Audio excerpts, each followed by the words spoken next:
Welcome to Dr. Kanta Putra's Public Governance Series. Last video में हमने देखा हमारी संवेदनाएं touch, vision, taste, smell, hearing कम या ज़्यादा होने से क्या तकलीफें होती है। उन तकलीफ़ों को दूर करने के लिए सिंपल तरीके बताएगी doctor Hitashri ben Patel, neuro physiotherapist. Hitashri ben, आपने बताया हाइपो या हाइपर जो भी है सेंसेस होता है, आप उनको इंटीग्रेट कैसे करोगे? जैसे अगर आपके बच्चे को टच का इश्यू है तो आप क्या कर सकते हो, उसको डिफरेंट टेक्सचर जो है वो घर पे फील करवा सकते हो।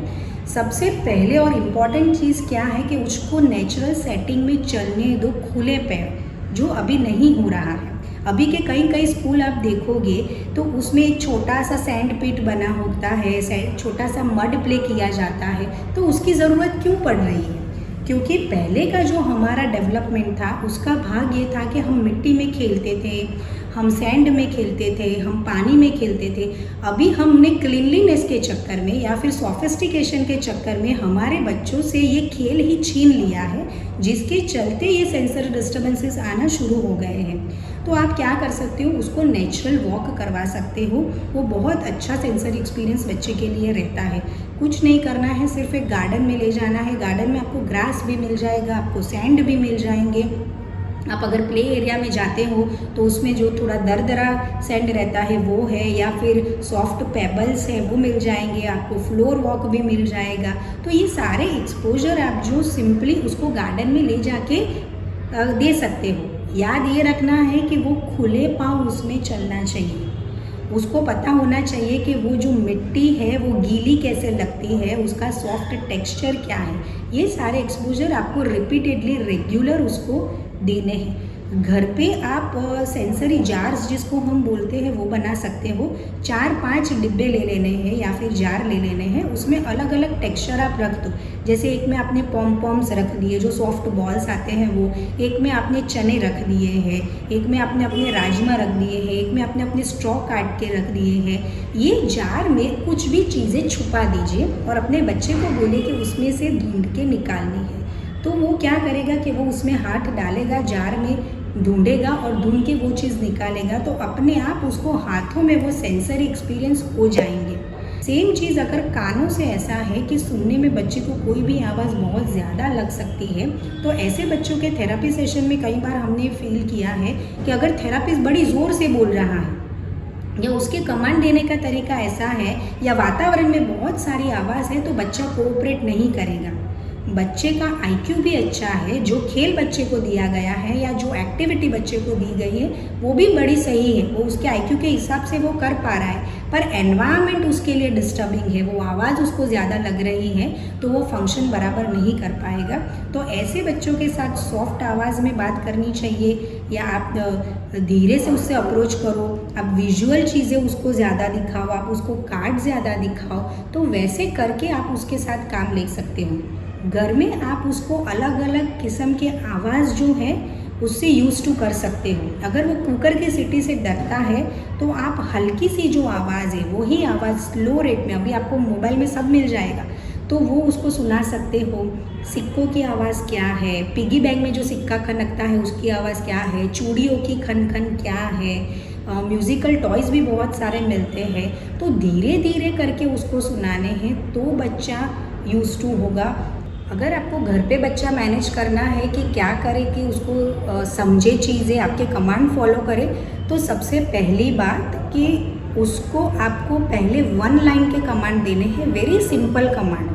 कई बार क्या होता है, अगर मैं उसको पूछती हूँ कि आपको एप्पल चाहिए या बनाना, अगर उसने एप्पल दिमाग में डाला है तो वो एप्पल ही बोलेगा।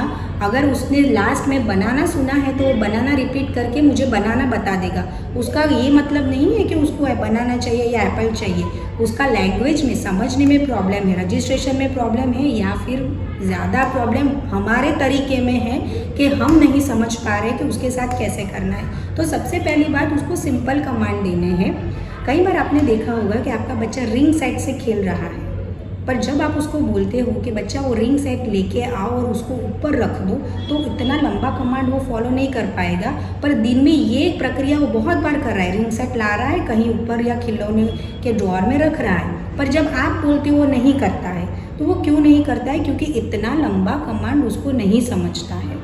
तो शुरू में आप उससे सिंपल कमांड में बात करो, आपका बच्चा अगर वो कमांड समझने लगता है तो फिर उससे आप 2 या 3 लाइन के कमांड में बात कर सकते हो। और एक हमने ऑब्जर्व किया है कि जब बच्चा रूम में, कमरे में या कोई भी नए वातावरण में एंटर होता है तो वो एनवायरनमेंट में कितने लोग हैं, वो लोग ही उसको रजिस्टर्ड नहीं होते हैं, वो लोग ही उसको समझ में नहीं आते हैं, वो अनदेखा कर देता है, उसको पता ही नहीं कमरे में कौन है।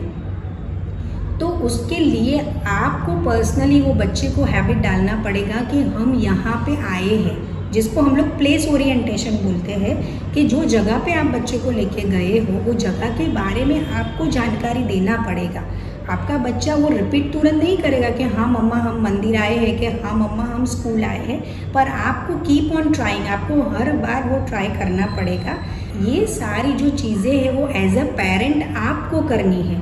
जैसे उसको मंदिर लेके जाना है, उसको कोई भी सोशल फंक्शन है उसको अवॉइड नहीं करना है, उसको लेके जाना है, उसको पार्क में लेके जाना है, उसको प्ले जोन में लेके जाना है, नाना नानी के वहाँ विजिट करवाना है, जो भी नियर आपके फ्रेंड्स हैं उनके वहाँ पे, कोई भी थेरेपी सेंटर में 1-to-1 टेबल पे बैठ के आपका बच्चा ठीक नहीं होगा। दूसरा, ठीक होने वाला एक प्रोसेस होता है, वो एक ही दिन नहीं ठीक हो जाएगा। एक दिन ऐसा नहीं आएगा कि आज जादू की छड़ी घूम गई और बच्चा ठीक हो गया और आज से वो स्कूल जाने लगेगा।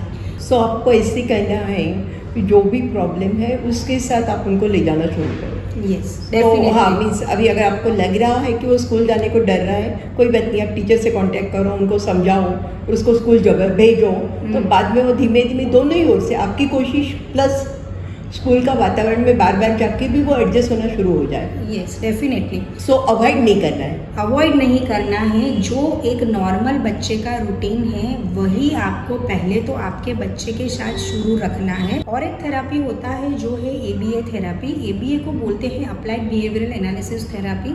अभी बहुत फेमस है ABA थेरेपी। ABA थेरेपी में ये एक बहुत वास्ट टॉपिक है, पर अगर संक्षिप्त में बताऊं तो उसमें क्या होता है, डिफरेंट टाइप्स के फ्लैश कार्ड यूज़ होते हैं।